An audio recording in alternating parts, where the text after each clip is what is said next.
for coming out to the very first production of the Cloud City Theater Company.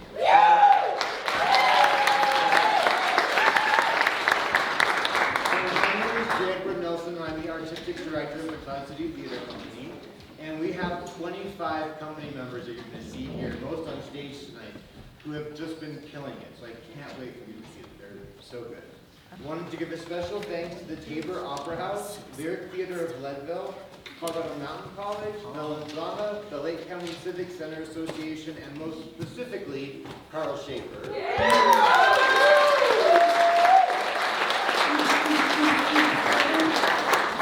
As well as Groucho Lemieux and the Herald Democrat. So I just want to leave you with one thought. The folks that are on the stage tonight did not just learn their parts, they all took on additional roles within the production as well, and their commitment and character cannot be matched. It's amazing. So I really think you're going to enjoy the show tonight, and I hope you have a great time. We'll see you after the show.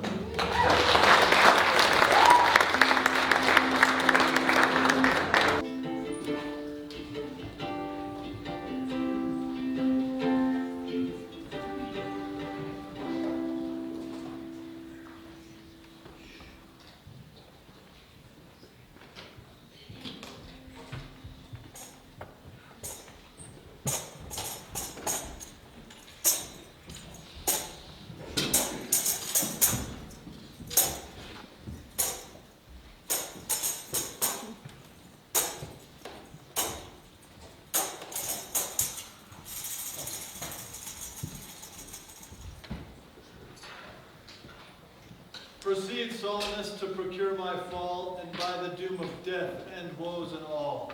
Merchant of Syracusa, plead no more. I am not partial to infringe our laws. The enmity and discord, which of late sprung from the rancorous outrage of your duke to merchants, our well-dealing countrymen, your duke, who wanting gold to redeem their lives, has sealed his rigorous statutes with their bloods, thus eliminating all pity from our threatening looks. For it hath been decreed in solemn synods twixt thy seditious countrymen and us, both by Syracusians and ourselves, to admit no traffic to our adverse towns. Nay, more, if any born of Ephesus be seen in Syracusian mart or fair, again, if any Syracusian born be seen in the bay of Ephesus, he dies, unless 1,000 marks may be levied to quit the penalty and to ransom him. Thy substance, valued at the highest marks, cannot amount unto 100. Therefore, by law, thou art condemned to die. Yet this my comfort, when your words are done, my woes end likewise with the evening sun. Well, Syracusian, say in brief the cause of why thou departest thy native home, and for what cause thou came to the bay of Ephesus. A heavier task could not have been imposed than I to speak my griefs unspeakable. Yet that the world may witness that my end was wrought by nature, not by vile offense, I'll utter what my sorrows give me leave. In Syracusa I was born and wed unto a woman happy but for me, and by me had not our hap been bad. With her I lived in joy. Our wealth increased through prosperous voyages I often made to Epidamia, until my business partner's death, and the great care of goods at random left soon drew me from the kind embracements of my spouse. My absence was not 6 months old before she herself made arrangements to travel and come join me where I was. And there had she not been long, that she became the joyful mother of 2 goodly sons, male twins, and, which was strange, other as could not be distinguished but by names. At that very hour, in the very same inn, a mean woman was also delivered of the same burden. Male twins, identical. Those, for their parents were exceedingly poor, I bought and brought up to attend my sons. My wife, not meanly proud of two such boys, made daily motions for our return home. Unwilling, I agreed, but alas, too soon. We boarded our ship, and a league from Epidamium had we sailed, before storm clouds overtook us and the angry seas arose. We began to give up hope, for the mighty wind and the towering waves signaled nothing but immediate death, though I myself would have gladly embraced, had not been the incessant weepings of my wife, weeping before what she saw must come, and the piteous cryings of the pretty babes, crying only because their mother cried, ignorant what to fear. And this it was, for other means were none. The sailors sought for safety by our boat, and left the ship then sinking right to us. My wife, more careful for the latter born, fastened him to a small spare mast, such as seafaring men provide for storms, and with him one of the other twins. I did likewise at the other end. Both of the twins fastened to the other end of the mast. The children thus disposed, fixing our eyes upon whom our care was fixed, we fastened ourselves at each end of the mast. And floating straight, obedient to the stream, floating towards Corinth as we thought. And at last the sun, gazing upon the earth, finally dispersed that tempest that so molested us, and the seas waxed calm. And we saw, from afar, two ships making a main to us, of Corinth that, of Epidaurus this. And oh, the ships came. Oh, let me say no more. Gather the sequel by that which went before. Nay, forward, old man, do not break off so, for we may pity, though not pardon thee. Oh, had the gods done so, I had not yet labeled them pitiless to us. For when the ships were still a long ways off, that small spare mast, that helpful little ship, was thrown upon a mighty rock and split in its midst. And by this unjust divorce of us, fortune left us both the same, what to delight in, what to sorrow for. My wife, of lesser weight but not lesser woe, was carried on faster before the wind, and in our sight, taken up by the fishermen of Corinth. The other ships at length soon seized upon us, and knowing whom I was, welcomed their shipwrecked guests, and would have reft the fishermen of their prey, had not their ship been slow of sail, and so homeward did they bend their course. Thus have you heard me severed from my bliss, but I am here to tell sad stories of my own misfortune. And for the sake of them thou sorrowest for, do me the favor to dilate at full what hath befallen of them, and thou till now. My youngest son, and yet my greatest care, at 18 years, became inquisitive of his brother, and so demanded me that he and his attendant, for his case was like, reft of his brother, but retained his name, might go in the quest of each's lost twin, whom I also labored to love to see. And so I hazarded the loss of whom I loved. 5 summers have I spent in farthest Greece, clear through the bounds of Asia, and coasting homeward came to Ephesus. Hopeless to find, yet loath to leave unsought, in this or any place that harbors men. But here must end the story of my life, and happy were I in my timely death, should all my travels warrant me they live. Hapless Aegeon, whom the fates have marked to bear the extremity of dire mishap. Now, trust me, were it not against our laws, against my vow, my oath, my crown, my very dignity, which princes would they may not disannul, my soul would sue as advocate for thee. But, though thou art a judge to the death, and past sentence may not be recalled but unto our honor's great disparagement, yet will I favor thee in what I can. Therefore, merchant, I will limit thee this day to seek thy life by beneficial help. Seek all the friends thou hast in Ephesus.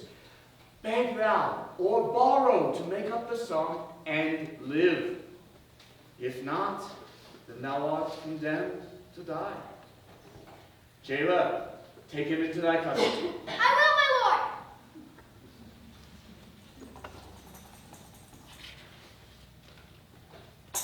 Hopeless and helpless doth Aegeon wend, but to procrastinate his lifeless end.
A man arrived, and upon arrival here, he was apprehended, and not being able to give out his life, according to the statute of the town, dies ere the weary sun be set in the west.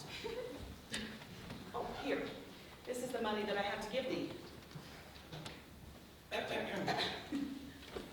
Go, bear it to the centaur where we host, and stay there, Dromio, till I come to thee. Within the hour it will be dinner time.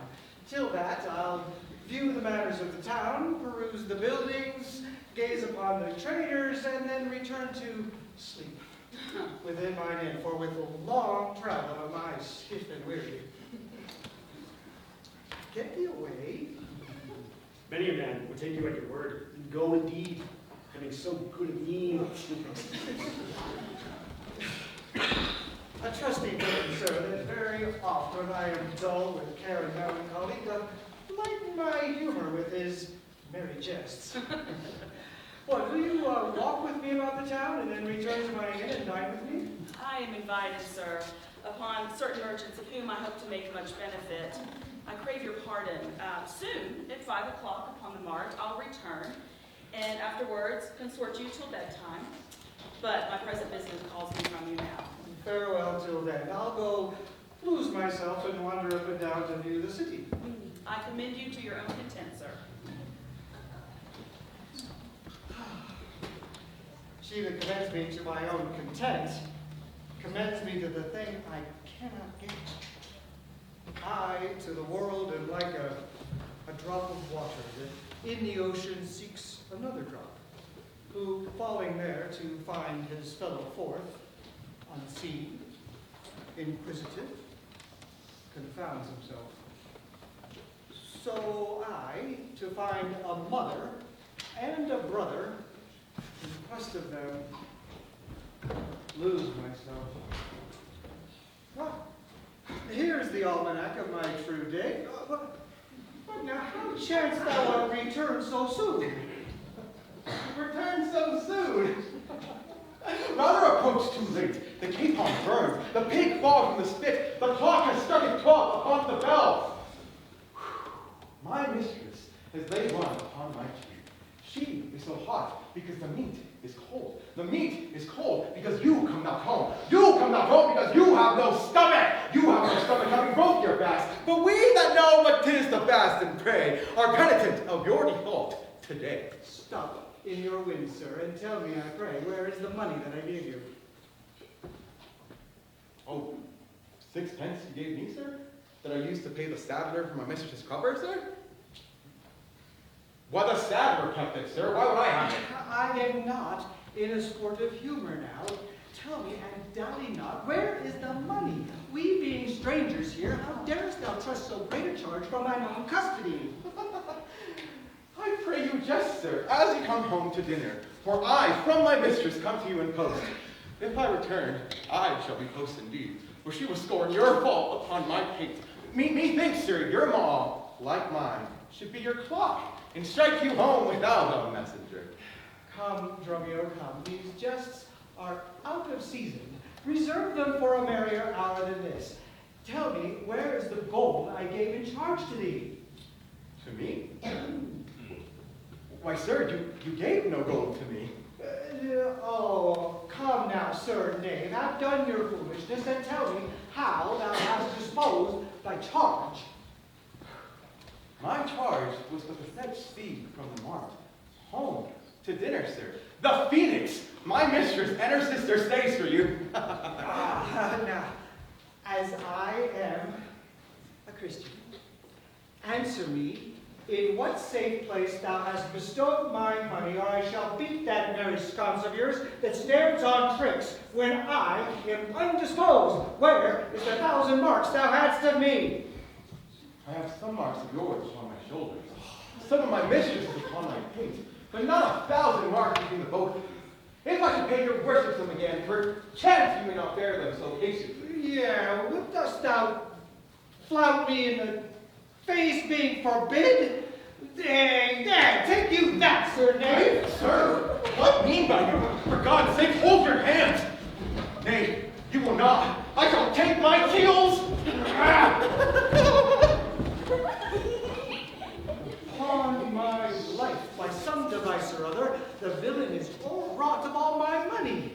They say this town is full of cozenage, as nimble jugglers deceive the eye, dark working sorcerers that change the mind, soul killing witches that deform the body, disguised cheaters, prating mountebanks, and many such like liberties of sin. If it proves so, I'll be gone the sooner. I'll to the centaur and go seek this slave. I greatly fear my money is not safe.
couples in the marriage bed? Oh, but were you wedded?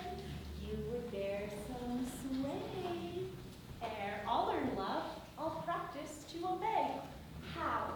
If your husband starts some other where. Until he comes home again, I would forbear. Patience unmoved, no marvel though she pause. They can be meek that have no other cause.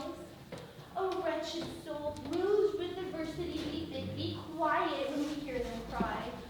And so, if we were burdened with like weight of pain, as much or more ourselves we should complain.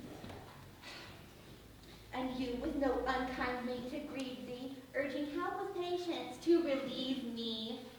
But if thou live to see thy life bright bereft, this full-baked patience in thee will be left. Ere, I'll marry someday, but to try. Look, here comes your man. Now is your husband nigh? Say, is your tardy master now at hand? Nay, he's at through hand with me, and that my 2 ears can bear witness. Well, when didst thou speak with him? Knowst thou his mind? Thou spoke his mind upon my ear, but through his hands I scarce understand it. Spake he so doubtfully thou could not feel his meaning? He struck so plainly I could too well feel his blows, and withal so doubtfully I scarce understand it. But say, prithee, is he coming home? It seems he hath great care to please his wife. Why, surely, mistress, my master is horn at mad. Horn mad, thou villain! I mean, not cuckold mad, but surely stark mad. When I desired him to come home for dinner, he asked me for 1,000 marks of gold. 'Tis dinner time, quoth I. My gold, quoth he. Will you come? Quoth I. My gold, quoth he. Your meat doth burn, quoth I. My gold, quoth he. Where's 1,000 marks I gave thee, villain? Your meat, quoth I, doth burn. My gold, quoth he. My mistress, quoth I, my gold, quoth he. Where's 1,000 marks I gave thee, villain? I don't know that what you're talking about with the mistress. Quoth you? Quoth my master. I know, quoth I. Not no mistress, no wife, no house, so my error due unto my tongue. I thank him and bear home upon my shoulders, for in conclusion he did beat me there. Back, thou slave, and fetch thy master home. Go back just to get you beaten back. For God's sake, send some other messenger. Back, slave, fetch thy master home. But sir, ma'am, if I go back, then he will beat me back over here. Are you so round with me as I with you? Like a football, you spurn me thus, he spurned me hence, and you spurn me hither. If I should last in service, he will case me in leather.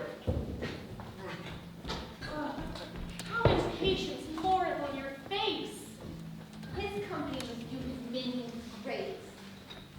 Or else what lesson he would be here?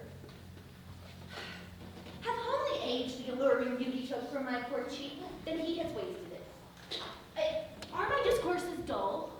Barren my wit? If voluble and sharp discourse be marred, unkindness floods in more than marble hard.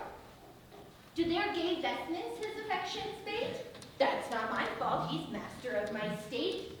What ruins are in me that can be found by him not ruined? My decayed fair, sunny look of his would soon repair. But to one really dear, he breaks the pale, and feeds from home. I'm but his scale.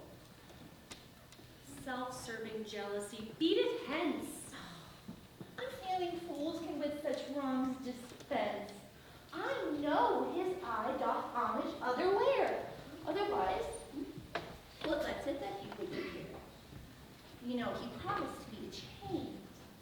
With that alone of love he would detain, that he would keep fair quarter with his true bed.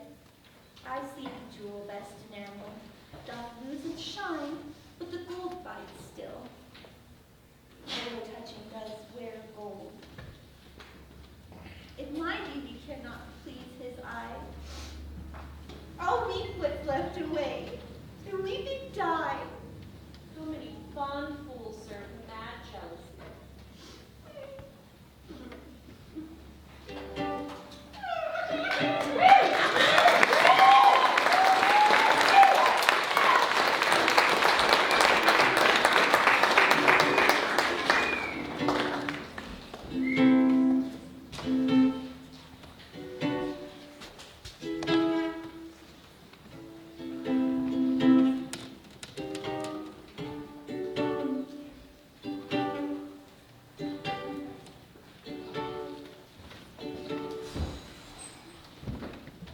The gold I gave to Dromio is laid up safe at the centaur, and the heedful slave has wandered forth in care to seek me out. By computation and my host's report, I could not speak to Dromio since first I sent him for the mart. Huh, see, here he comes. Now, good sir, has your merry humor altered as you love strokes? Come, jest with me again. You know no centaur. You received no gold. Your mistress is sent to have me home to dinner. My house is at the Phoenix. What's thou mad that so madly thou didst answer me? What? What answer, sir? When spake I such a word? Even now, even here, not half an hour since. I did not see you since you sent me hence, home to the centaur, with the gold you gave me. Villain, thou didst deny the gold's receipt and told me of a mistress and a dinner, for which I hope thou felt I was displeased.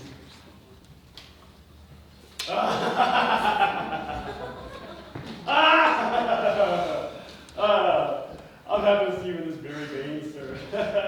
What means this jest? I pray you tell me. Yeah, dost thou jeer and flout me in the teeth? Thinkst thou I jest? Hold. Take you that, or that! Ow! Ow! Hold, sir, for God's sake! Now your jest is earnest. Upon what bargain do you give it to me? Because that sometimes I do familiarly use you as my fool and chat with you, your sauciness will jest upon my love and make a common of my serious hours. If the sun shines, let the foolish gnats make sport, but creep in crannies if he hides his beams. If you will jest with me, know my aspect, and fashion your demeanor to my looks, or I shall beat that method in your sconce. Sconce, you call it. So you would leave battering, I had rather have it ahead. When you use these blows long, I must get a sconce for my head, and ensconce it too, or else I shall sink my weight on my shoulders. But pray, master, why am I beaten? Dost thou not know? Nothing, sir, but that I am beaten. Shall I tell you why? Aye, sir, and wherefore? For they say every why hath a wherefore. Why first? For flouting me! And then, wherefore? For urging it a second time to me! Was there ever a man thus beaten out of season, when in the rhyme and reason is neither rhyme nor reason? I'll make you amends next to give you nothing for something.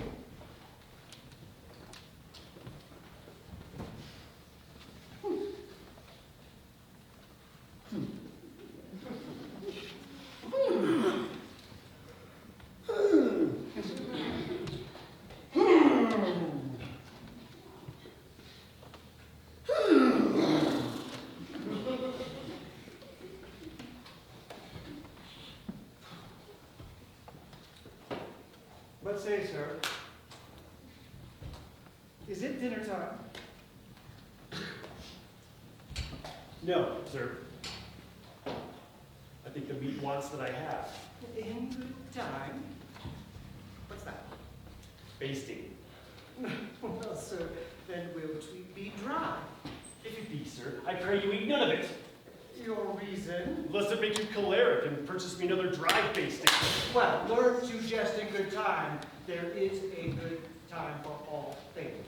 I durst to deny that before you were so choleric. For what rule, sir? Marry, sir, by a rule as plain as the plain ball paid to Father Time himself. Let's hear it. There's no time for a man to recover his hair that grows bald by nature. May he not do it by fine and recovery? Yes, to pay a fine for a periwig and to recover the lost hair of another man. Why is times such a cheapskate of hair, being as it is so plentiful in excrement.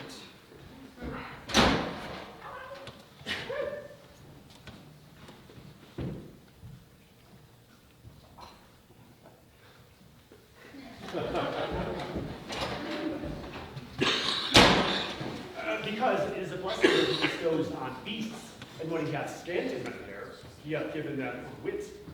Why, there's many a man hath more wit than hair. And not a man of those, but he hath the wit to lose his hair. Thou didst conclude hairy men plain dealers without wit. The plainer dealer the sooner lost. Yet, he loseth it in a kind of jolly. For what reason? For two, and sound ones too. Nay, not sound, I pray you. Sure ones then. Nay, not sure in a thing falsing. Certain ones then. Nay, never. The one, to save money that he spends at the barber. The other, so that at dinner they should not drop his porridge. Ahem.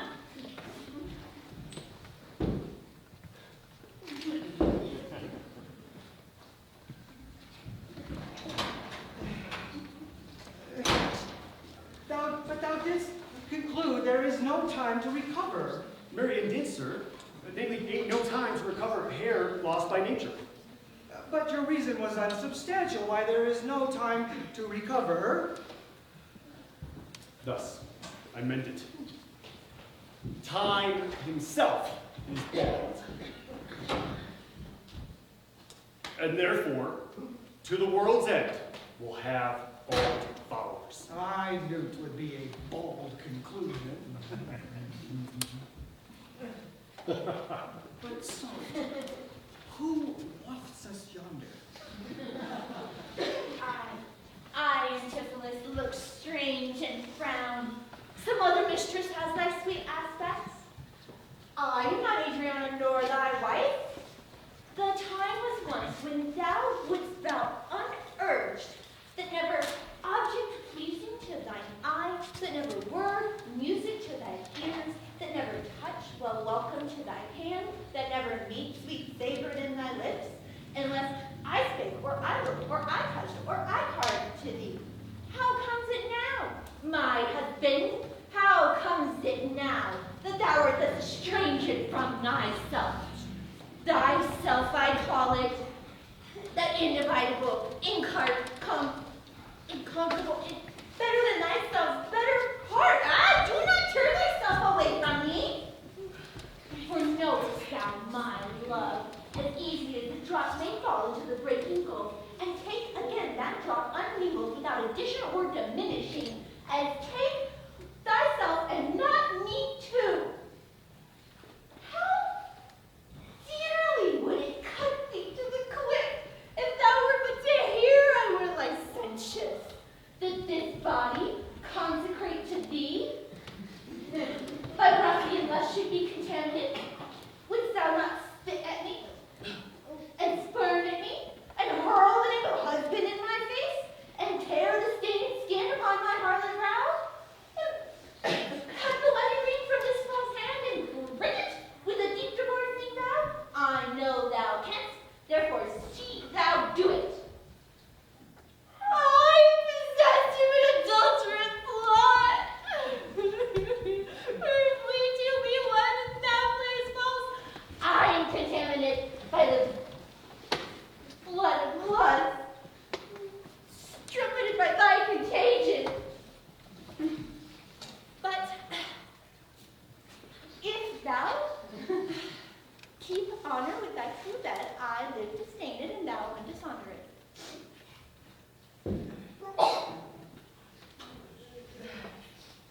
Plead you to me, fair dame, I know you not. In Ephesus I am but 2 hours old, as strange unto your town as to your talk, which every word by all my wit being scanned wants wit in all one word to understand. Brother, how the world has changed you. When were you wont to use my sister thus? She called for you by Dromio, home to dinner. By Romeo? By me? By thee, and this doubtless return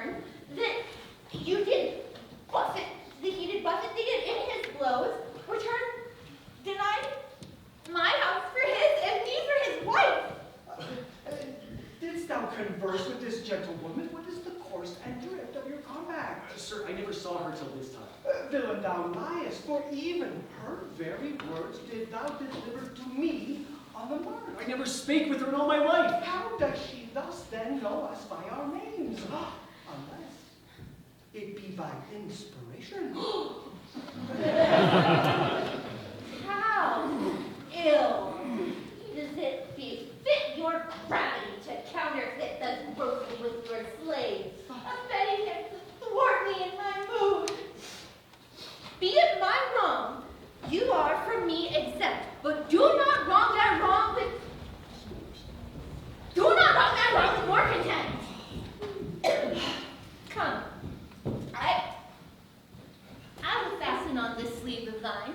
Thou art an elm, my husband, and I a vine, who, with your strength to communicate, if any you from me it is dross, verdant ivy, briar, idle moss. I live for all of want of pruning that lives on thy sap and infects thy confusion. To me she speaks. She woos me for her theme. What, was I married to her in my dream, or sleep I now and think I hear all this? What errors drive our eyes and ears amiss? Until I know this sure uncertainty, I'll entertain the offered fallacy. Romeo, bid the servants spread for dinner. Oh, for my beads, cross me for a sinner. Spite of spites, we taught with goblins, owls, and sprites. If we obey them not, this will ensue. They'll suck our breath and pinch us black and blue. Why pratest thou to thyself and answer not? Dromio, thou Dromio, thou slug, thou snail, thou snot! Oh, I am transformed, master, am I not? I think thou art in mind, and so am I. No, thou art mine, dead in my shape. Thou hast thine own form. No, I am an ape. If thou art transformed, 'tis to an ass. 'Tis true. She rides me, and I long for grass. So, I am an ass, else it could never be. But I should know her as well as she knows me. Come, no longer will I put my finger in the eye and weep, while man and master laugh my woes to scorn. Come, husband, to dinner. We shall dine above today, and I shall shrive you of 1,000 idle pranks. Sirrah, keep the gate, and let no creature enter. If anyone asks, say your master dines above. Come, sister. Dromio, play the porter well. Am I in earth, in heaven, or in hell? Sleeping or waking? Mad or ill-advised? Known unto these, but to myself disguised? I'll say as they say, and persever so, and in this mist, and all adventures, go! Master, shall I be porter at the gates? Yes, and let none enter lest I break your pate. Come, intervals, we dine too late.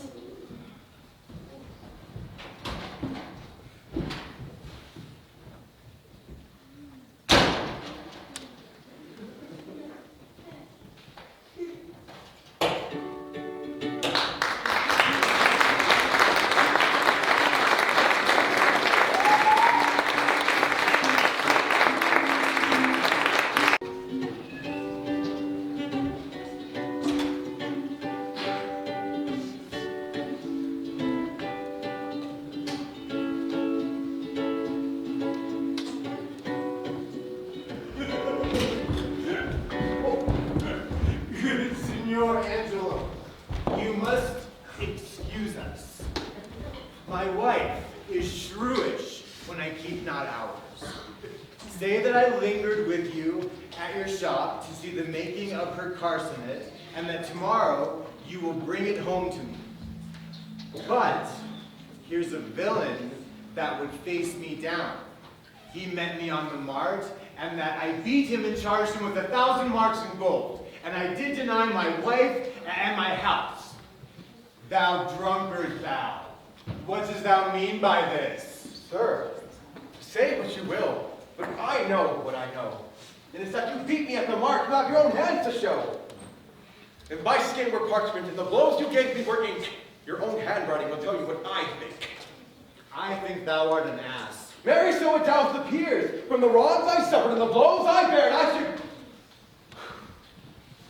should kick, being kicked, and being at that pass, you would take from my heels and beware of an ass.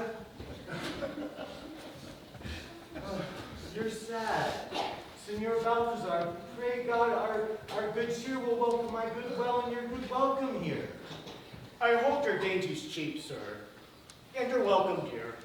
Oh, Senor Balthazar, either flesh or fish, a table full of welcome makes one a dainty dish.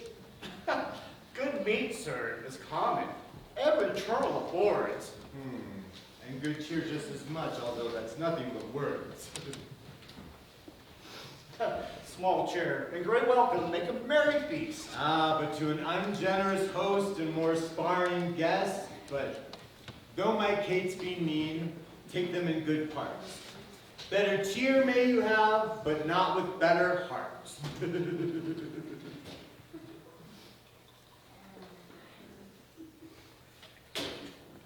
Ugh.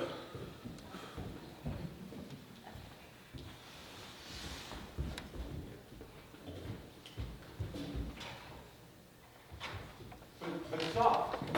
The door is locked. Go bid them let us in.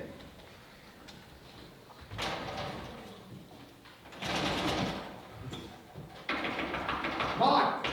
Bridget. Gillian? Sicilian? Gin? Loam, mauled horse, capon, coxcomb, idiot, patch. Either get thee from the door, or sit down at the hatch. Dost thou conjure for wenches that thou callest for such store? When one is one too many, go, get thee from the door. What patch me our porter, my master stays in the street? Let him off from whence he came, lest he catch cold on his feet. Oh, who talks within there? Open the door. All right, I'll tell you when, and you tell me wherefore. Wherefore? For my dinner I have not yet dined today. Nor today here you mustn't. Come back when you may. What is thou that keeps me from the house I owe? The porter for this time, sir. My name is Romeo. Oh, villain! Thou hast stolen both my name and mine office? The one near me credit, the other mickle blame. If thou hadst been Dromio today in my place, thou hadst changed thy name for a face, and thy face for an ass. What a coil, Romeo. What a ruckus. Who are those at the gate? Let my master in, loose! Faith, no. He comes too late, so tell your master. Oh, Lord, I must laugh. Now that you with proverb, shall I set in my staff? Have it you with another. I'd like to see you try. If thy name be called Luce, thou hast answered him well. Thou minion, you'll let us in, I hope. I thought to have asked you. And you said no. So come help! Well, Scott, there was a blow for blow. Thou baggage, let us in. Can you tell for whose sake? You'll let us in, I hope. You'll cry for this if I break the door down. Let him knock. Master, knock the door. Hard. Till it ache. You'll cry for this if I break this door down.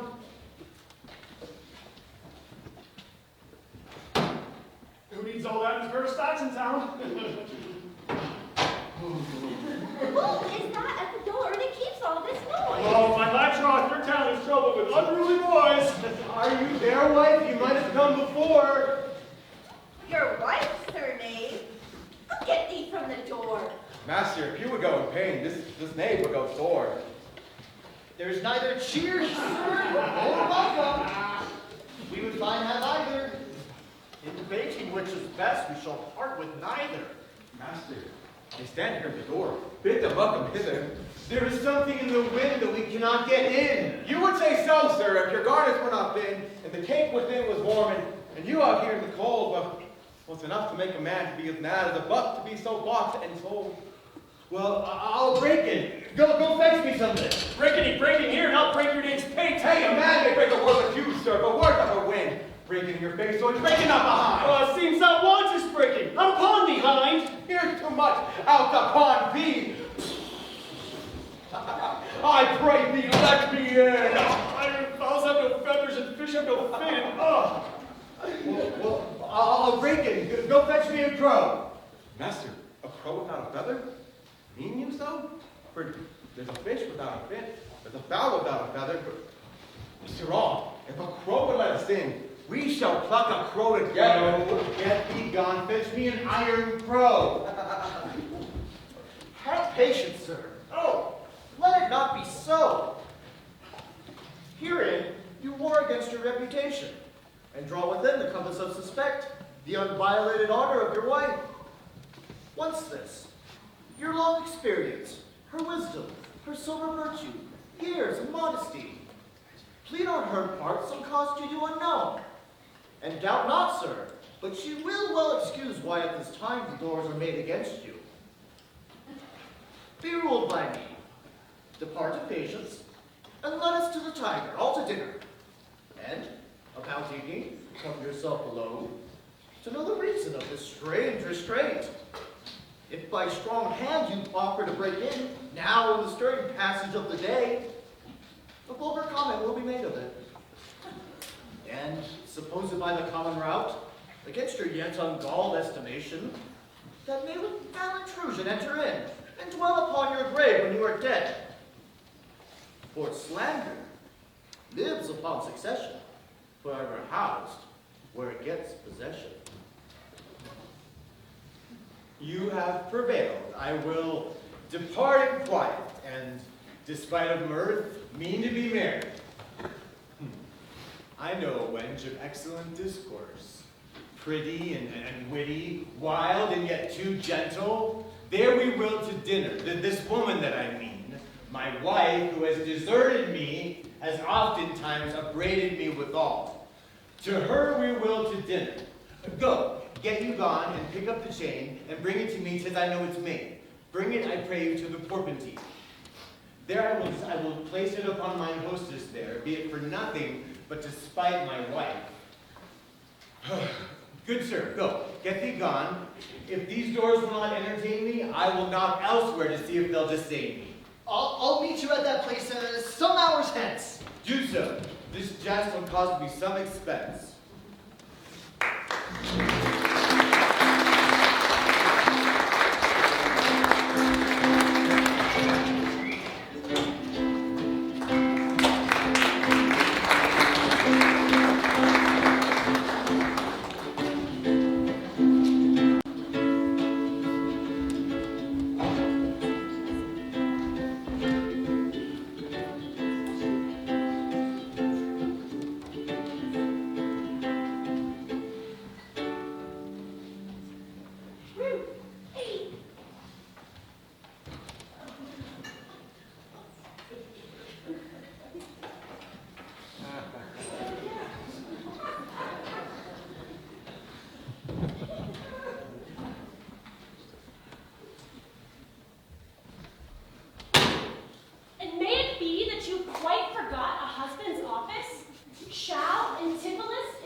Shame hath a bastard fame, well managed. Ill deeds doubled with an evil word. But alas, poor women make us but believe, being compact of credit, that you love us, while others have the arm show us the sleeve. We in your motion move, so you can turn us. Then, gentle brother, get you in again. Comfort my sister, cheer her, call her wife. 'Tis holy sport for the sweet breath of flattery to conquer strife.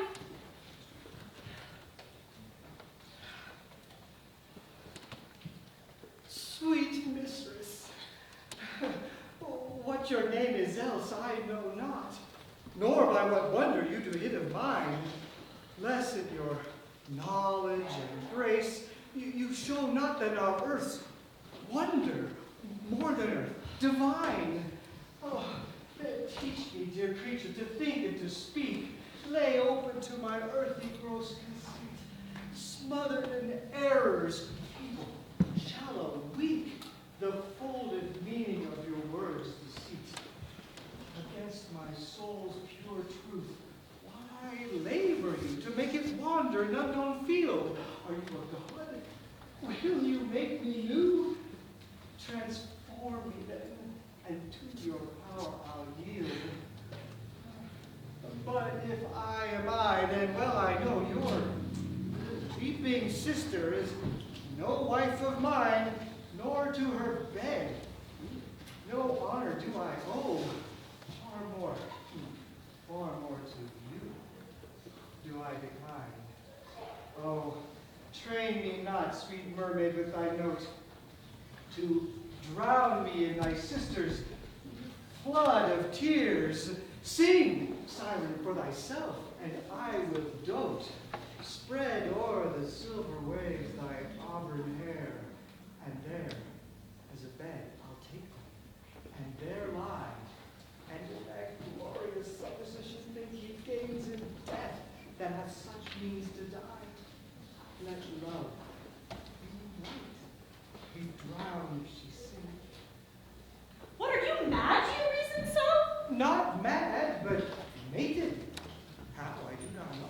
'Tis a fault that springeth from your eye. For gazing on your beams, fair son, being by.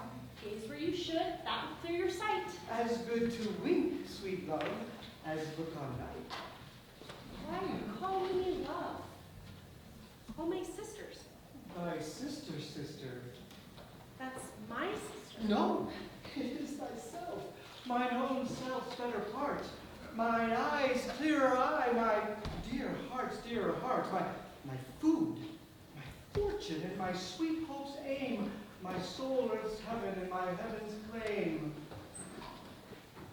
All that my sister is, or should be. Call thyself sister, for I am thee. Thee will I love, and with thee lead my life. Thou hast no husband yet, nor I no wife. Give me thy hand.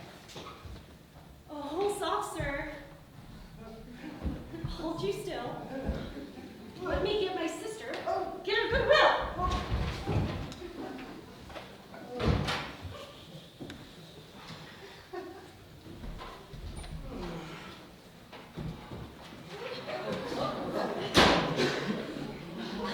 Calm down, Romeo. Where runs thou? Where runs thou so fast? Do you know me, sir? Am I Romeo? Am I your man? Am I myself? Thou art Romeo, thou art thyself, thou art my man. Oh, I am an ass, sir. I am a woman's man besides myself. Woman's man, and how besides thyself? Very sir, besides myself, I am due to a woman. One who claims me. One who haunts me. One who will have me. What claim may she to thee? Very sir, such a claim as you would claim to a horse. And she would have me for a beast.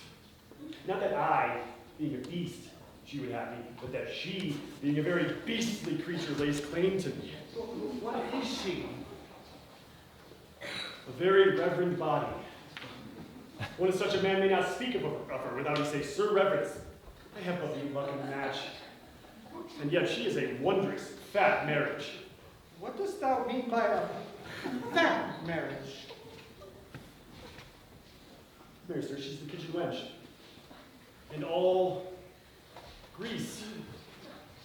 And I know not what grease to put her to, but to make a lamp of her and to run from her by her own light. I warn you, her rags and the tallow in them will burn a coal in winter. If she lives till doomsday, she'd burn a week longer than the whole world. What complexion is she of? Swart, like my shoe. But her face, nothing like so clean kept. For why? She sweats. A man may go over shoes in the grime of it. Well, that's a fault that water may mend. No, sir, 'tis in grain. Noah's flood could not do it. What's her name? Nell, sir. But her name in 3/4, that's an L, plus 3/4, will not measure her from hip to hip. Then she bears some breadth. No longer from head to foot than from hip to hip. She is spherical. Like a globe. I could find out countries. In what part of her body stands Ireland? Mary, sir? In her buttocks. I found it out by the bogs. Where's Scotland? Oh, I found it by the Baroness Hard in the palm of her hand. Where's France? Oh, in her forehead. Armed and revered, making war against her hair. Where England? I looked to the chalky cliffs, but I could find no whiteness in them. But I suppose it stood in her chin by the salt room that ran between France and it. Where's Spain? Faith, I saw it not, but I felt it. Hot in her breath. Where America? The Indies? Oh, sir, upon her nose, all embellished with rubies and carbuncles and sapphires, declining their rich aspect to the hot breath of Spain, who sent whole armadas of carrots to be balanced at her nose. Where stood Belgium? The Netherlands? Sir, I did not look so low. To conclude, this drudge, or diviner, laid claim to me, called me Dromio, swore I was assured to her, told me what privy marks I had about me, the mole on my neck, the mark on my shoulder, the great wart on my left arm, that I, amazed, ran from her as a witch. And I think if my breast had not been made of faith, my heart of steel, she'd have transformed me into a colonel dog and made me turn the wheel. Go, hie thee presently close to the road. If the wind blow any way from shore, I will not harbor it around tonight. If any bark put forth, come to the march where I will walk until you return to me. If everyone knows us, and we know none, 'tis time, I think, to trudge, pack, and be gone. As from a bear, a man would run for his life, so fly I from her that would be my wife. There is none but witches do inhabit here, and therefore 'tis high time that I were hence. She that doth call me husband, even my soul doth for a wife of a whore. But her fair sister, possessed with such a gentle, sovereign grace of such enchanting presence and discourse, hath almost made me traitor to myself. But lest myself be guilty to self-wrong, I'll stop my ears against the siren song.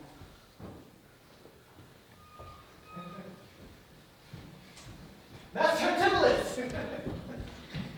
Aye, that's my name.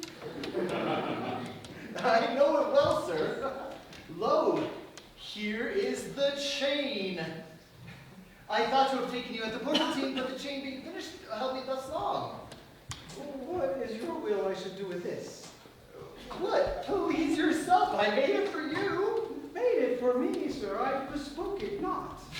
Not once, not twice, but 20 times you have. Go home and please your wife with it. I will meet you at supper time in the market and take the gold for the chain. I pray, sir, take your money now, lest you never see change or money more. You are a merry man. Fare you well. What I should think of this, I cannot tell. But this I think, there's no man so vain that would refuse so fair an offered chain. I see a man here need not live by shifts when in the streets he meets such golden gifts. I'll to the mart and there for Dromio stay. If any ship puts forth, then straight away.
While I go to the goldsmith's house, go thee into town and buy me a rope's end, which I'll bestow on my wife for locking out of my house this very day. Oh, but stop, there's the goldsmith. Go, get thee gone, get me a rope's end and bring it home to me. I buy £1,000 a year. I buy a rope.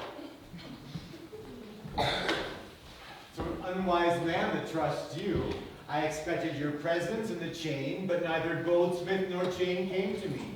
Be like you thought our love would last too long if it were chained up, and therefore came not. Saving your merry humor, here is the note. How much your chain weighs to the utmost carat. The fineness of the gold. The chargeful fashion, which does amount to about 3 odd ducats than I am owed to this gentlewoman. Come, I pray you see her dispatched, for she is bound to sea and stays but for it. I am not furnished with the present money. Besides, I've got business in town.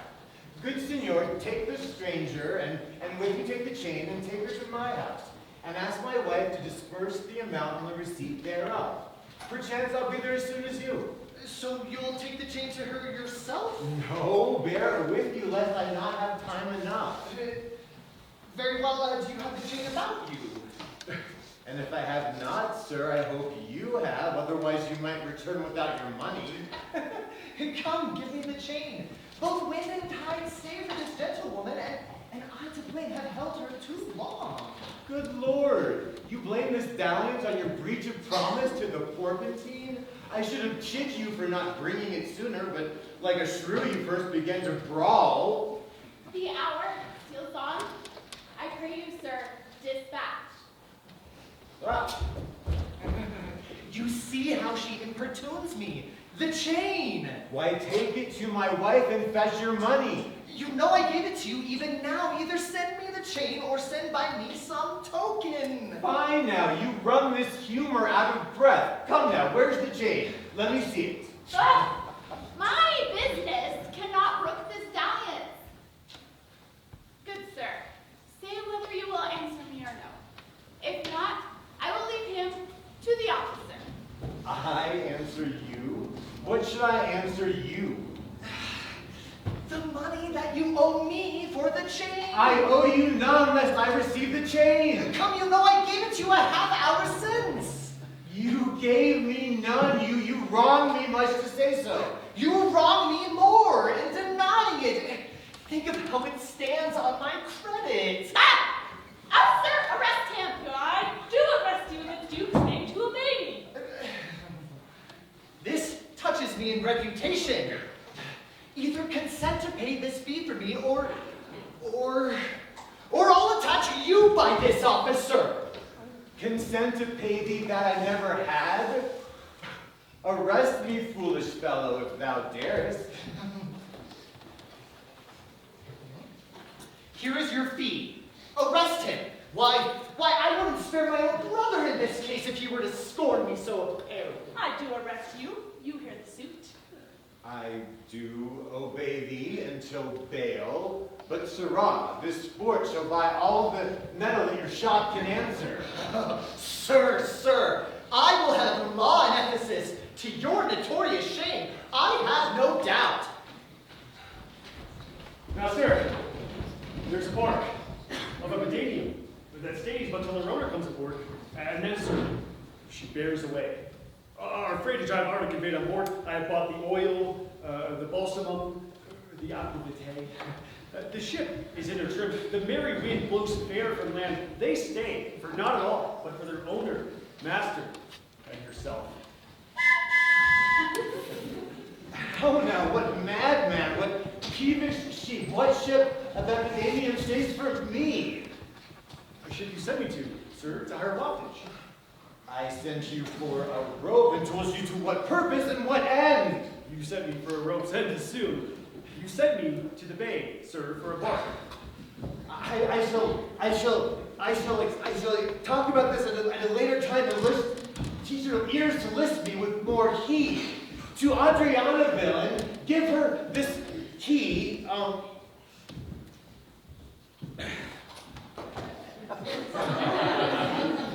give her this key and tell her in the desk covered over with Turkish tapestries lies a perch with certain documents. Let her send it. Tell her I am arrested in the street, and this shall be my bail. Hide thee, slave, be gone. To prison, officer, till come.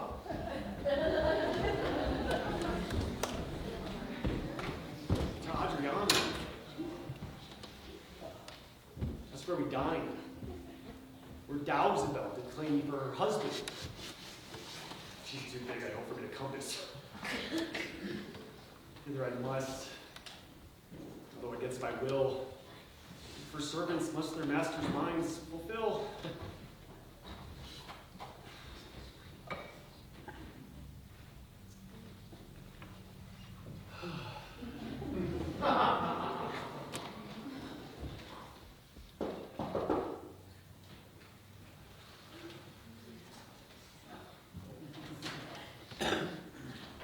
Throw me out. Throw me out. Where art thou going? Throw me out. Wait.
forsworn he were. Then I pleaded for you. And what said he? That the love I pleaded for you, he pleaded for me. With what intention did he plead thy love? Well, first with words that in honest sense might move. First he praised my beauty, then my speech. Well, did speaking fair? Have patience, I beseech. Oh, I cannot, nor I will not hold me still. My tongue, if not my heart, shall have his will. He is crooked, old and sere, ill-faced, worse body, shapeless everywhere. Vicious, blunt, unkind, stigmatical in making, worse in mind. Why would then be jealous of such a one? Nothing evil lost its wail with its gone. Oh, but I think him better than I say, though here in others' eyes were worse. Far from her nest the lapwing cries away. My heart, my tongue does curse, and my heart is right with him. Oh, here. Go to the desk. The purse. Sweet. No veggies. Oh. How hast thou lost thy breath? By running fast. Romeo, where is thy master? Is he well? No, he's in Tartar limbo, worse than hell. A devil hath him. One whose hard heart is buttoned up with steel. A fiend, a fury, pitiless and rough. A back friend, a shoulder clapper. One who countermands the passages of alleys, creeks, and narrow lanes. A hound that runs counter, and yet draws dry foot well. One that, before the judgment, carries poor souls to hell. Why, man, what is the matter? I do not know the matter. He is rested on the case. What? Is he arrested? And whose suit? I know not of whose suit. Will you send him redemption, mistress? The money is in his desk. Go fetch it, sister. Oh, this I wonder at, that he should unknowingly be in debt? Tell me, was he arrested on a ban? None of the ban, but on a stronger thing. Chain. Do you hear it ring? What, the chain? Yeah. No, the bell. I should be leaving soon. It was 3 when I left him, and now the clock strikes 2. The time turns back? That I never did hear. Oh yes, if any hour meets a sergeant, he turns back for very fear. As if time were in debt? How fondly dost thou reason? Time is very bankrupt, and owes more than he's worth to Caesar. Nay, he's a thief too. Have you not heard men say, a time goes on stealing by night and day? If he be in debt and in theft, and a sergeant in the way, hath he not reason to turn back an hour and a day? Oh, go, Dromio. Fetch it. Bear thy master home immediately. Oh, come, sister. I am pressed down by my conceit, my comfort, and my interest.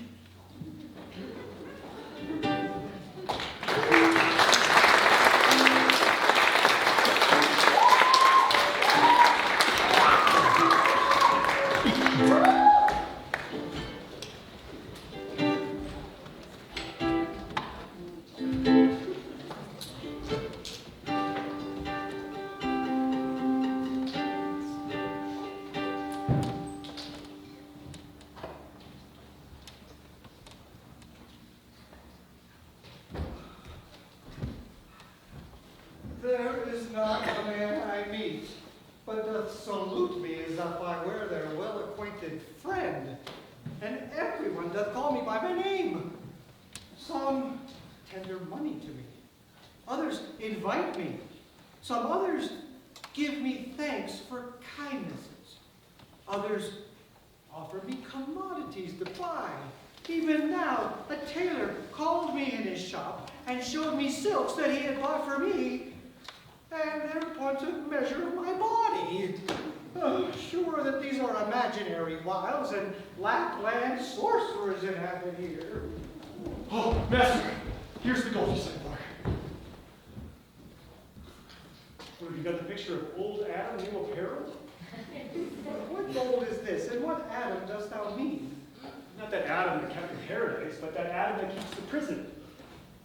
The man, sir, that stood behind you like an evil angel and made you forsake your liberty. I understand thee not. No? 'Tis a plain case. The man that, when men are tired, gives them a sob and rests them. He that takes pity on the caveman gives them suits of durance. He that sets up his exploits to do more damage with his mace than a Morris pike. What thou meanst an officer? I, sir, the sergeant of the band. He that brings any man to it that breaks his band. He that always thinks a man going to bed and says, God give you a good rest. Ah, well, there rested your foolery. Is there any ship put forth? May we be gone? My sir, I brought you word an hour since that the bark expedition set forth tonight. And then you were hindered to tarry for the holy delay. These are the angels you sent for. The fellow is distract, and so am I. And here we wander in illusions. Some blessed power deliver us from hands.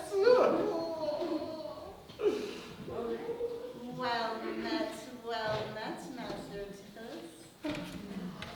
See, sir, you found the goldsmith now. Is that the chain you promised me today? Satan, avoid! I charge thee, tempt me not! Master, is this Mistress Satan? It is the devil! Oh, nay. She is worse. She is the devil's dam. And here she comes in the habit of a light wench. And thereafter the wenches say, God damn me. That's as much as say, God, make me a light wench. Light is an effect of fire, and fire will burn. Ergo, light wenches will burn. Come not near her. You're a man and you are marvelous merry, sir. Will you come with me? We'll mend our dinner here. Oh, if you do, expect spoon meat. Or, to speak a long spoon. Why, Dromio? Mary, he must have a long spoon that must eat with the devil. Avoid then, fiend! What dost thou mean of supping? Thou art, as you are all, a sorceress! I conjure thee to leave me and be gone!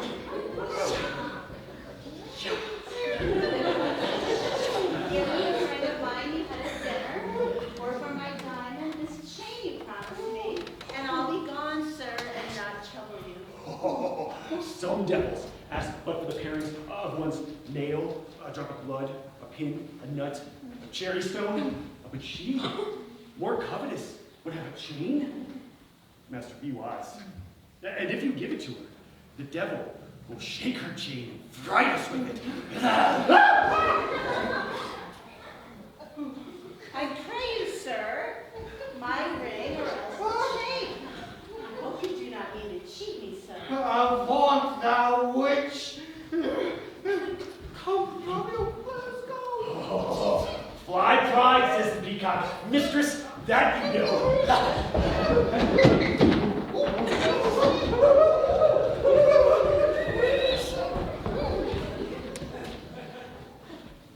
Now, out of doubt, Antipholus is mad, else he would never so demean himself this way. A ring he hath of mine, worth 40 ducats, and for the same he promised me a chain. Both one and the other he denies me now. The reason that I gather he is mad, besides his present instance of his rage, is a mad tale he told today at dinner, of his own doors being shut against his entrance. Be like his wife, acquainted with his fits, on purpose shut the doors against his way. My way is now to hie home to his house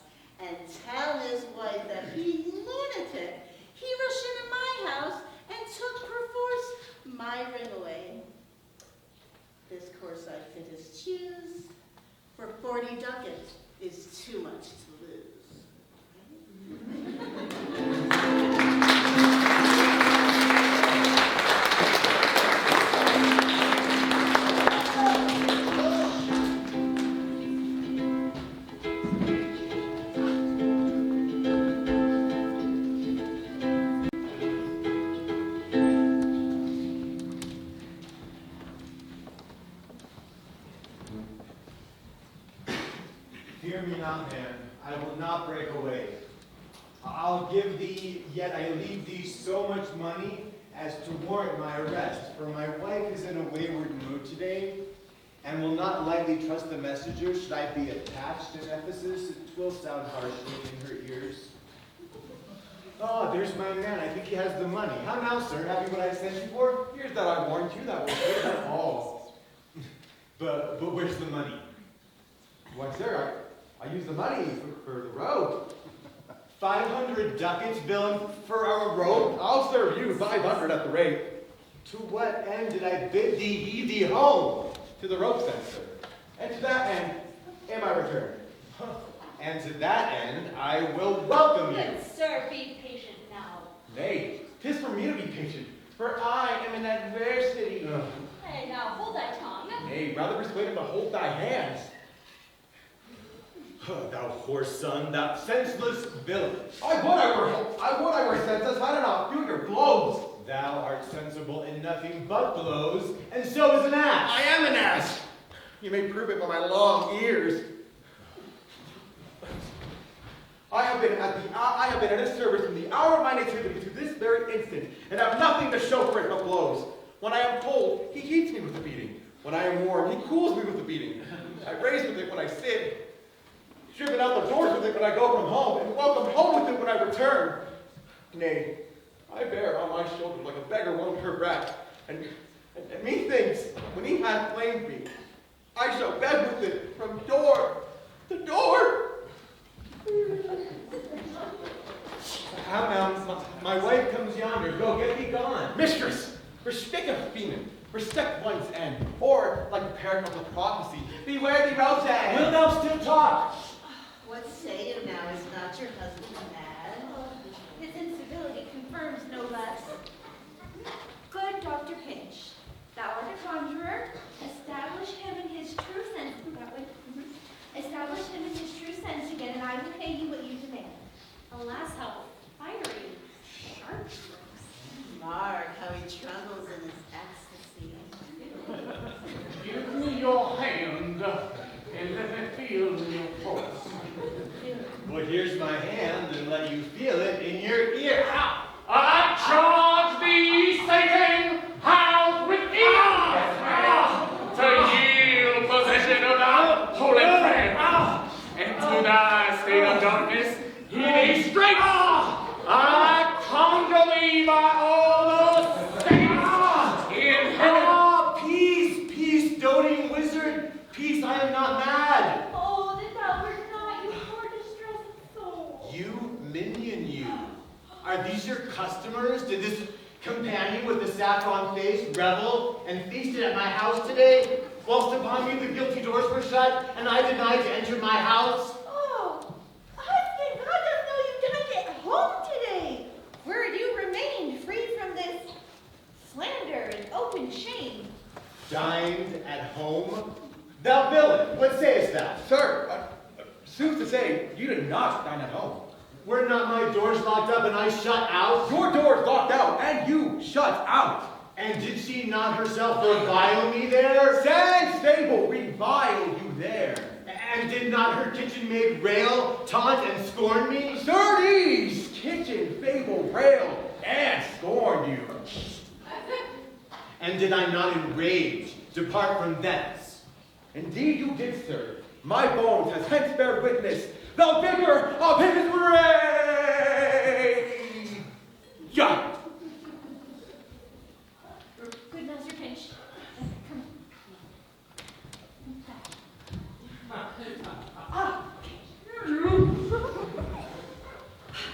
Is it good to soothe him in these contraries? It is no shame. The fellow finds his vein, and yielding to him, you must let his friend. Thou hast suborned the goldsmith to arrest me. I sent you money, but Romeo here, who came in haste for it.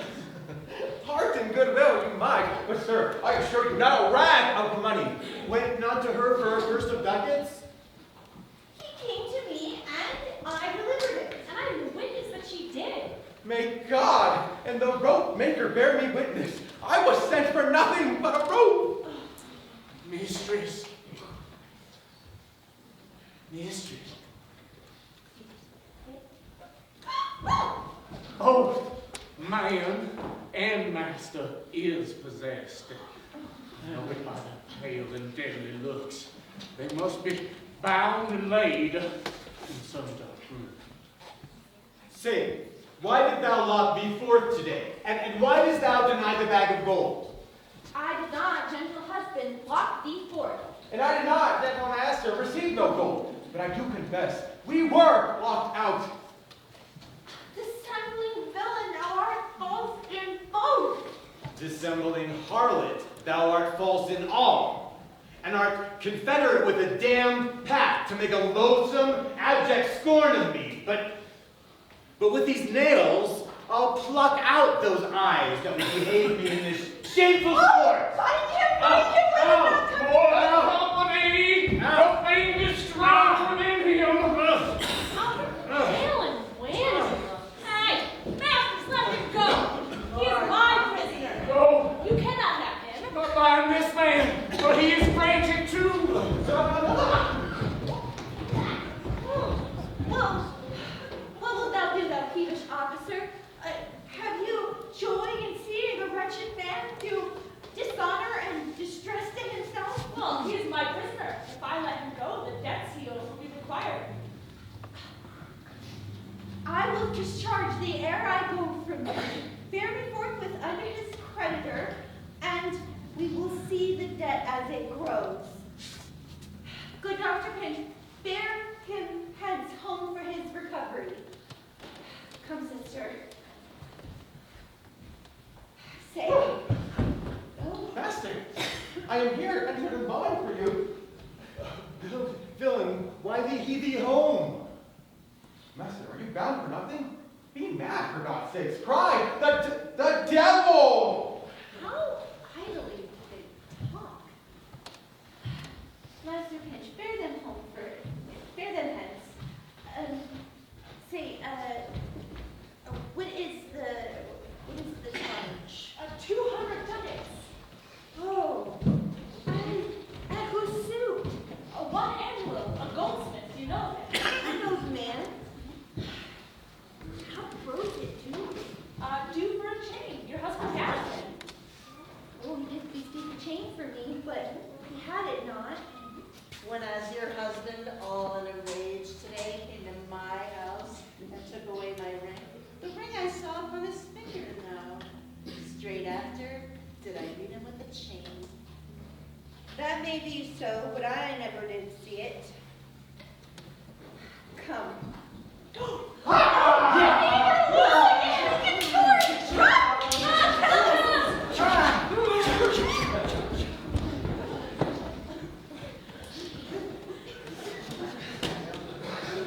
I see these witches are afraid of swords. She that would be your wife now ran from you? Come, to the centaur. I wish that we were safe and sound aboard. Faith, stay here this night. They will surely do us no harm. Shall they speak us fair, give us gold? Methinks that they are such a gentle nation that, but for the mountain of mad flesh that lays claim on me, I could find it in my heart to stay here and turn rich. I will not stay tonight for all the town. Therefore, away to get our stuff aboard.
Why, his word could hurt my well at any time. Speak softly, for yonder as I think he walks. 'Tis so, and that self-same chain about his neck. Master Antipholus! I will speak with him. Good sir, draw near to me. I wonder much at the shame and trouble that you put me to, not without some scandal to yourself, so to, with oaths and circumstances, to deny this chain. You had this chain of me. Can you deny it? I think I had, sir. I never did deny it. Yes, you did. And forswore it, too. Who heard me to deny or forswear it? These ears of mine, thou knowest they hear thee.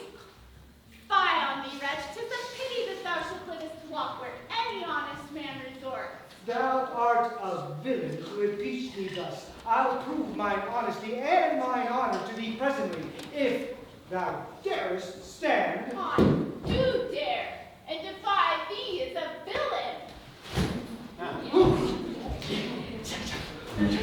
Oh, Curtis, something within him, he is mad. Find Romeo, too. Oh, Master, run, for God's sake! Find some house! Here, this is some priory. In, we're spoiled. Chow, chow, chow, chow!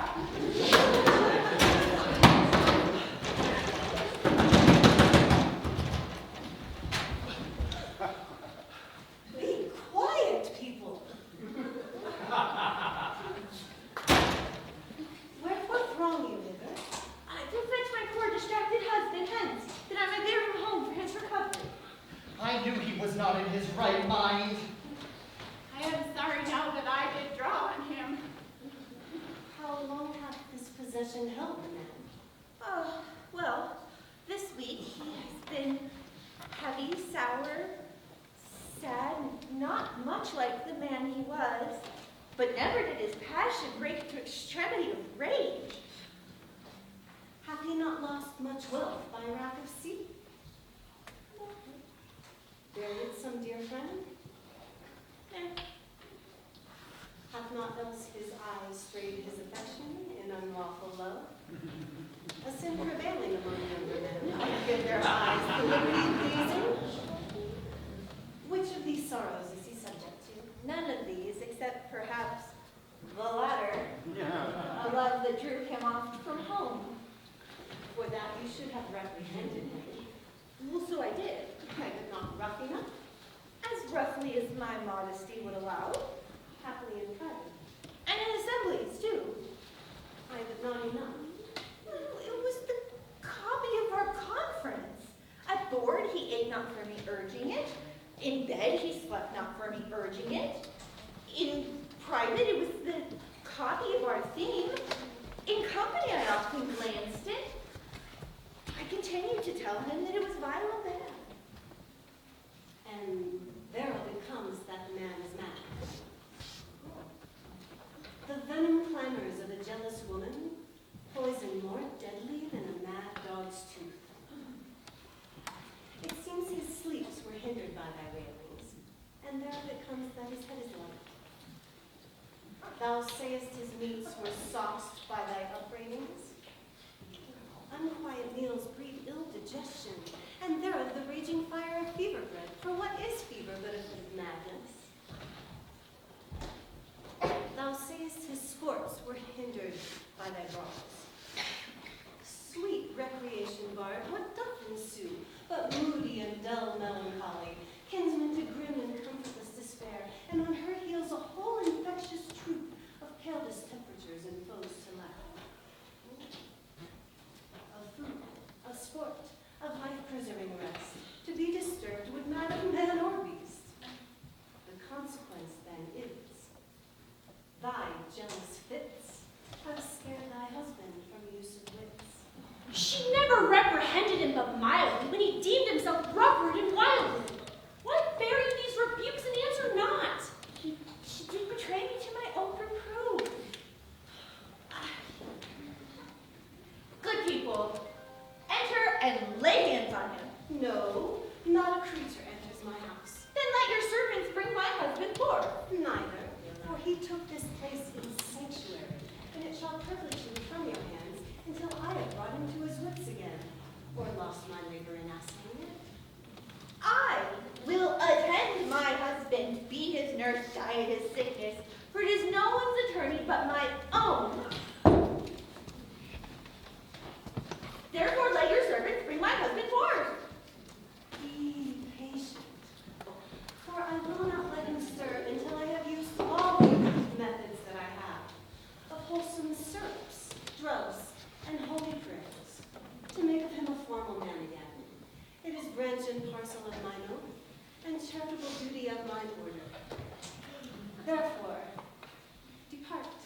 does he come?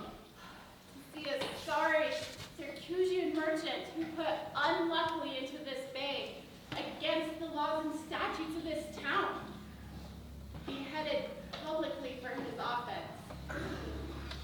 Come, we will witness this death. Kneel before the Duke before he passes by the Abbey. Yet, once again proclaim it publicly, if any friend will pay the sum for him, he shall not die. So much we tender him. Oh, Justice, most gracious Duke, against the abbess. She is a reverend and virtuous woman. It cannot be that she hath done me wrong. Most gracious Duke, my husband Antipholus, who I made lord of me and all I have, your important letters, this day, an outrageous fit of madness has taken him. He and his bondsmen, all as mad as himself, went from place to place in the town, in a rage, taking jewels and gems and rings and whatever his rage did like. And then, once I got him bound, that I might bear him home so that he may recover, and I brought not by what strong escape, he broke from his bonds, rushed madly, bent upon us with naked weapons, and then took the abbey here perforce. I went to speak with the abbess. She will not send her servants forth with him, nor will she let him exit to us, that we may take him home for his recovery. Good Duke, please, justice against the abbess for my husband. Long since thy husband served me in my wars, and I to thee engaged a prince's word to do him all the grace and good I could. Go, some of you, knock at the abbey gate, and bid the lady abbess come to me. I will determine this before I stir. Mistress, shift and save yourself. My master and his men have both broke loose, beaten the maids a row, and bound the doctor, whose beard they have singed off with brands of fire, and ever as it blazed, they threw on him great pails of purple mire to quench the hair. My master preaches patience to them, all the while his man with scissors nicks him like a fool. And sure, unless you send some present help between them, they will kill the cordial. Peace, fool. Thy master and his man are here, and thou speaks false withal. Upon my life, I tell you true, I have not yet breathed since I did see it. He cries for you and vows that if he can catch you, that he will squat your face and disfigure you. Justice! Hark, hark, I hear him! Mr. Spy, be gone! Come, stand by me, fear nothing. Guards with halberds.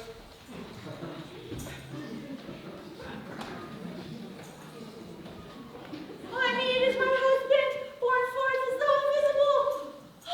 He was there, and then he's here. Justice, oh gracious Duke, grant me justice. Even for the service that I long since did thee when I bestood thee in the wars and took great pains to save thy life. Even for the blood that I once lost, now grant me justice. Unless the fear of death doth make me dote, I see my son, Antipholus, and Dromio.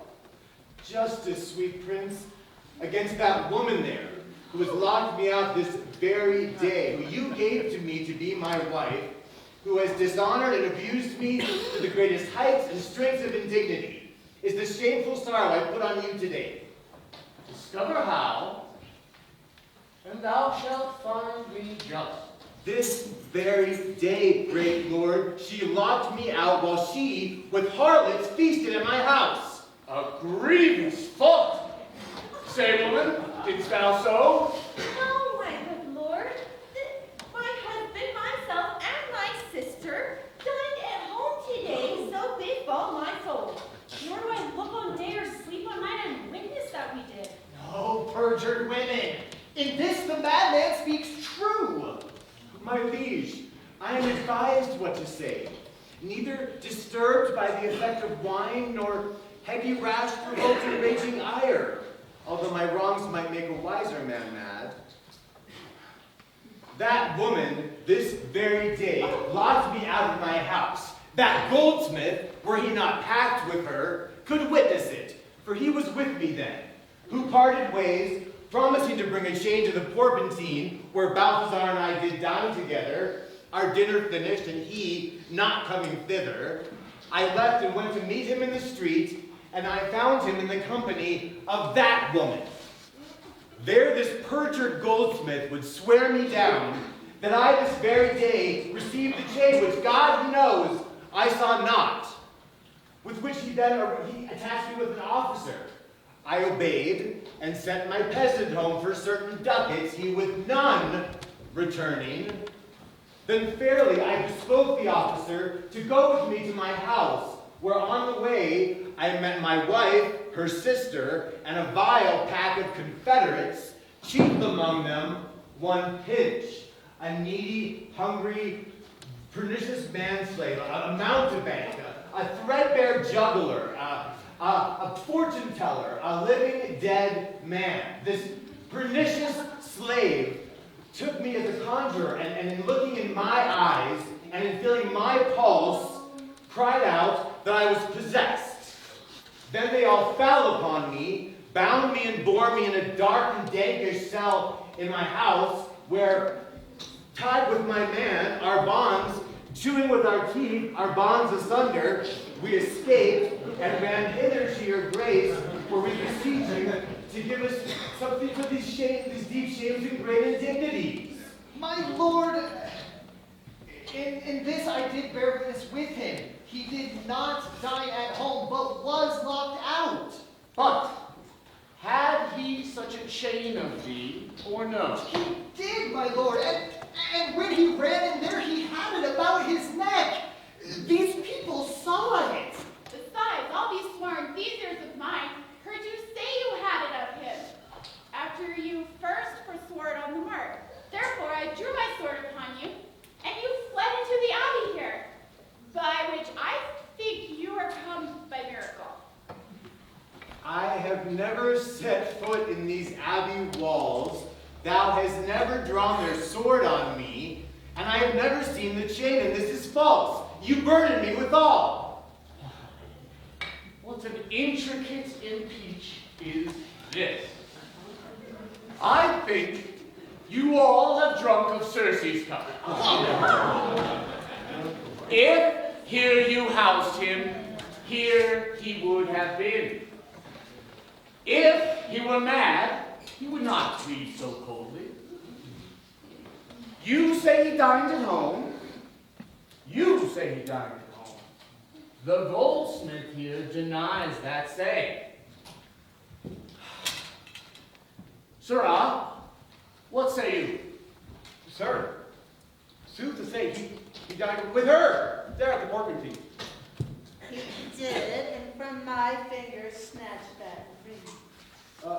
'Tis true, my liege, this ring I had of her. Sawest thou him enter at the abbey here? As sure, my liege, as I do see your grace. Why, this is strange. Go, call the abbess hither. I think you are all mated or stark mad. Most mighty Duke, vouchsafe me speak a word. Haply I see a friend who will save my life and may pay the sum that will deliver me. Speak freely, Syracusian, what thou wilt. Are you, sir, not called Antipholus? And is that not your bondman, Dromio? Hey, for within the hour I was his bondman. Well, we were tied as you are now. But he, I think him, gnawed me at the cord, and now I am Dromio and his man, unbound. I am sure you both remember me. For ourselves we do remember, so like I said, we were tied just as you are now. You're not Pinch's patient, are you? Why look you so strange on me? You know me well. I've never seen you before in my life. Grief hath changed me since you saw me last. Time's strange hand has written just features of my face, but Tell me, dost thou not know my voice? Neither. Romeo nor thou? Nor I, sir. Trust me. Oh, I am sure thou dost. And I am sure we do not, and whatever a man denies, we're now so bound to believe him. Oh, not my voice. Oh, time's extremity hast thou so splitted and cracked my poor tongue, that my only son knows not my voice, but tell me, my memory, my eyes, my ears, all these memories, all these senses, they do not err. Tell me, thou art my son Antipholus. I've never seen my father in my life. 7 years since, boy, we parted in Syracuse. Please. I tell thee, Syracuse, 20 years have I been patron to Antipholus, during which time he never saw Syracuse. I see thy age and dangers make thee dote. Most mighty Duke, behold a man much wronged. Oh, me, I see two husbands. One of these men is genius to the other, and so which the natural man and which the spirit? Who deciphers them? I, Sir of Dromio, command him away! I, Sir Dromio, pray let me stay. Aegeon, art thou not? Or else his ghost? Oh, my old master! Who hath bound him here? Whoever hath bound him, I will loose his bonds, and gain a husband by his liberty. Speak, O Legion. If thou beest the man who once had a wife named Amelia, who bore thee at burden 2 fair sons. Oh, if thou beest the same Aegeon, speak, and speak unto the same Amelia. Why, here begins his morning story right. These two Antipholus, these two so like, and these two Dromios, one in semblance, these are the parents to these children who accidentally are met together. If I dream not, thou art Amelia. If thou art she, what did happen to that boy who floated with thee on that fatal raft? By some men of Epidamium, he, I, and the twin Dromio were taken up. But by and by, some rude fishermen of Corinth by force took Dromio and my son from them, and me they left with those of Epidamium. What then became of them, I cannot say. And I, to the fortune you see me. Antipholus, thou camest from Corinth first. No, sir, not I. I came from Syracuse. Stay, stand apart. I know not which is which. I came from Corinth, my most gracious lord, brought by your renowned uncle, Duke Menaphon. And I with him. Pardon me. Which of you two did, dine with me today? My gentle mistress. And you're not my husband? No, I say nay to that. And so do I, yet she did call me so. But this fair gentlewoman, her sister, did call me brother. When I told you that, I hope I have the leisure to make good, if this be not a dream I see here. This is the chain you had of me. Can you deny it? I think it be, sir. I deny it not. For that chain, you had me arrested. I did, sir. I deny it not. And I sent you money for your bail by Romeo here, but I think you had it on. No, not by me. This purse of ducats I did receive from you, and Dromio, my man, did bring them me, and still, I see we did meet each other's man, and I was taken for him, and he for me, and thereupon these errors arose. Find I these ducats for my father. shall not need. Thy father hath his life.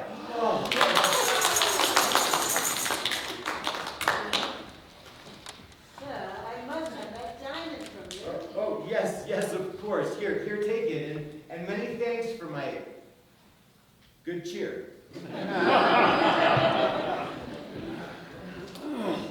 Most remember, vouchsafe to take the pains to come into the Abbey with us here, and hear at long discourse all of our fortunes, and all the assembled here today that by this one day's sympathized error have suffered wrong.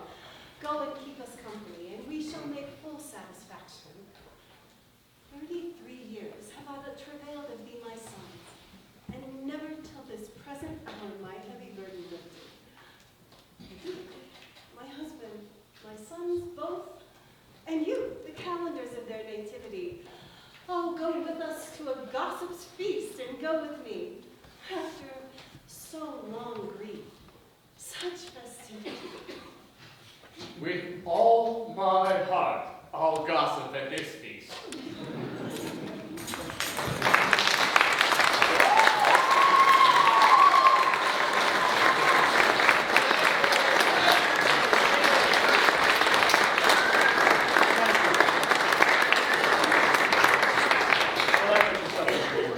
Romeo, what stuff of mine has thou embarked?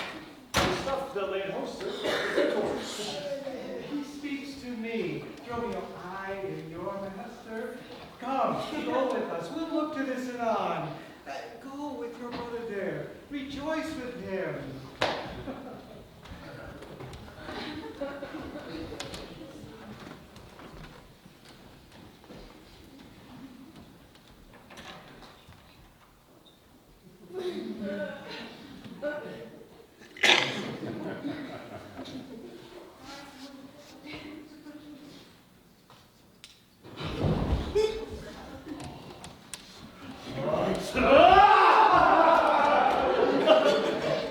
There's a fat friend of yours at your master's house.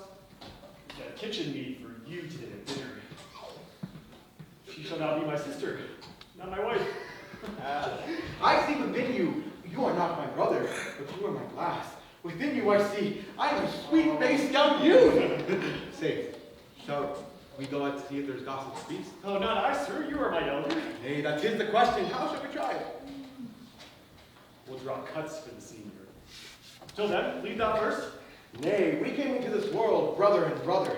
Here, take my hand. We shall go in, not one before another!